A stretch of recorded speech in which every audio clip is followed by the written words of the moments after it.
Hi everyone, George here, and I'm going to give you a really quick update of my 3 aquascapes at home. I've got back recently from a trip to Germany into Zoo 2018. You can check out the playlist, it'll be in the description below. I left the tanks for 6 days now. They've had no attention apart from my little friend Toby, who has been doing fertilizers, topping up, etc. So we'll have a little chat with him later on to ask him what he did. You know, you can leave fairly high energy aquascapes on their own with minimal care with no problem. So here's the budget scape. I've managed to fix my beams work LED. It was I just needed a new fuse in the end, so I changed that and it's now working. So less light compared to the Twin Star that I had on there for a few weeks. And the growth is absolutely amazing. I will do a full update with my SLR camera, but the plant health is amazing. There's no nuisance algae. The shrimp are breeding like crazy. The fish are feeding really well. Florence, do you want to feed the fish for me? So just, you know what to do. Just one, just put it in the water flow and there we go. The fish should go mad for it, hopefully. That's plenty. And there's loads of shrimp. If any of the food gets left over, the shrimp will more than happily eat it. And there's probably over 100 shrimp in here right now. So yeah, it's just a really nice scape. It's just simple composition, easy plants, no CO2 injection, relatively budget friendly. And it just shows what you can achieve with no CO2 injection. Staragani repens there. We've got Monte Carlo carpet, Micranthemum Monte Carlo, Holanthium tenellum. There's our Cryptocorini undulatus red, Cryptocorini eusteriana in the centre, Rotala green, and the Ludwigia super red in the centre. Some Anubias pangolino, and then also some Bucophilandra. So all easy plants, all doing really well. And it does need topping up. You can see the water has evaporated and causing a little bit of surface agitation and a bit of noise, but we'll top that up after a water change, no problem. Moving on to the Aquascaper 600. This is the highest energy aquascape I've got, so we're running 75 watts of LED light. This is the ONF flat one. I did an unboxing review of this, so check that out in the description. We're running the Aquascaper glass pipework set there with the built-in skimmer. We've got the awesome Neo diffuser by Aquario. I met these guys at Interzoo the other day. Awesome guys. They gave me like 10 diffusers, just handed me a bunch of diffusers. So I will be doing some form of giveaway soon. Let me know in the comments what kind of giveaway do you think I should do for these diffusers. Really happy to hear your thoughts on that one. Fish, these are daisy rice fish. I think they're called Oryzaius wawarai. Excuse the pronunciation. Let's see if we can get a close-up of those because they are stunning coloration right now. They took a while to get settled in, but now they are looking amazing. Florence, do you want to feed them? Just do the same thing again in the flow.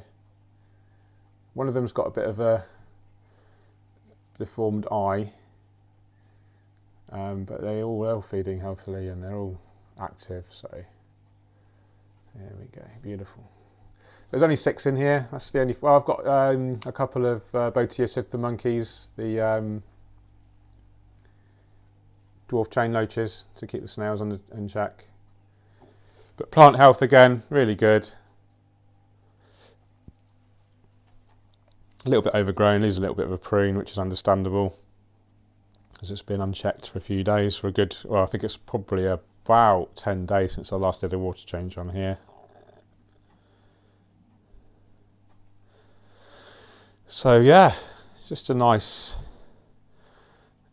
fairly easy to maintain scape, considering I'm running 75 watts of light, high levels of CO2 there, high levels of oxygen through the surface agitation. Just show you the cabinet. So we're running the Oase Biomaster 600, which is hugely over filtered for this scape. This is, I think, rated for like a 300 to 600 litre aquarium, which I believe is not enough, to be honest. So yeah, I run, you know, a huge filter on this relatively small scape. This is only 26 gallons, 108 litres or so. Evolution Aqua, really high quality glass, super low iron, virtually invisible silicon, and running a fire extinguisher with the CO2 Art kind of premium reg there. So yeah, looking good. A little bit of few watermarks on the glass, but that's not a problem, we can clean that up. Okay, let's move on to the third and final scape. Okay, here we go, the Aquascaper 1200. Now this is probably the worst affected scape during my absence. We have a considerable build-up of algae on the glass. Now this is what we call green dust algae, and it's relatively harmless. It's not coating the plants or the hardscape, it's literally on the glass. So I don't really get this algae very much. I'd be interested to know your thoughts on it. Do you suffer from green dust algae? And if so, what have you done to eliminate it? There's lots of techniques that I've heard of. You can obviously clean it off, but apparently if you clean it off every day and it will come back almost daily. So there are a few techniques. One of them is actually letting it grow and grow and grow, not touching it for like 3 weeks until you can hardly see in the tank. And then you clean it off, and then apparently it doesn't come back again. So that's one technique that I've heard of. Let me know in the comments what you guys do. Okay, so Florence is going to feed the fish again for me. The pearl gouramis are looking sweet, aren't they? Really colouring up nicely.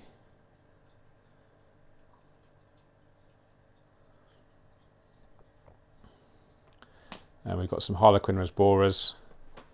So what was really interesting at Interzoo is the three, on the Tropica stand, the 3 large aquariums, the 3 large aquascapes that me and Yuri scaped for the show, easy, medium and advanced category. I'll leave a link in the description. They have exactly the same fish stocking as me. And that was purely coincidental. So very, very interesting. This gourami is looking amazing. There's colours on this. Got a few pest snails in there. You can see one on the glass right there, but not an issue. So yeah, a little bit of algae on the glass. Glassware needs cleaning. Again, we've got the Aquascaper glass pipe work set, but the plants are healthy, they're growing, they're beautiful and green. The scape is looking nice. I'm actually preparing this for the International Aquatic Plant Layout Contest, which is run by Aqua Design Romano, or ADA. So this is gonna, I've only got about 2 weeks left, I think, before the final photo shoot. So I do need to get into gear and get this ready for the contest. This is cool. I have a little mat of Ricardia Camadryfolia here. And I've just let this grow for a few weeks, and then I'm going to attach it strategically to different areas in the scape.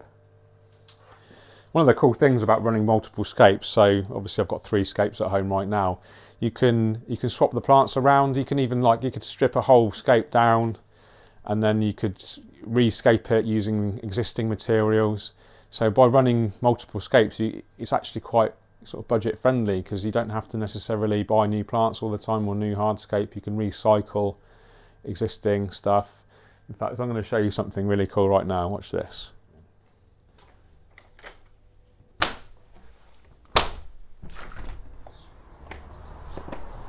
Check out my wooden rod collection. So I just got all of my wooden rocks together and then bundled at the bottom of this bush. I think it looks really cool. So yeah, just one way of storing your hardscape materials. So I'm here with Toby. Toby has been brilliant, and he helped maintain the aquascapes whilst I was away. Can you just tell everyone what you did, Toby? Okay, so first of all, I took a pinch of this fish food and put it in each one of the tanks. Excellent. And then I took some of this liquid fertiliser, and I did a capful of it in the Aquascape 600, Aquascape 1200, and then 2/3 in the budget scape. Was it 2/3 or 1/3? You told me. Oh, sorry, 1/3. I did 1/3. Okay, perfect. And did you have to be reminded, or did you remember to do it yourself? I remember to do it myself. I was sick one of those days, so I did it. Did Mum do it instead? No. You still did it while you were sick? Yes. What a legend, everyone. Okay, and did you have to top up the tanks with any water? Yes, just a bit of water though. We used a jug and we filled them up to the brim. Perfect, thank you. Okay, that's Toby, and it just shows you guys that it's easy to maintain an aquascape in your absence if you have an awesome little helper helping you out. So thanks, Toby, really appreciate it. You're welcome. Got anything to say to the audience? Leave a like, comment some positive things, subscribe if you haven't, and keep on scaping!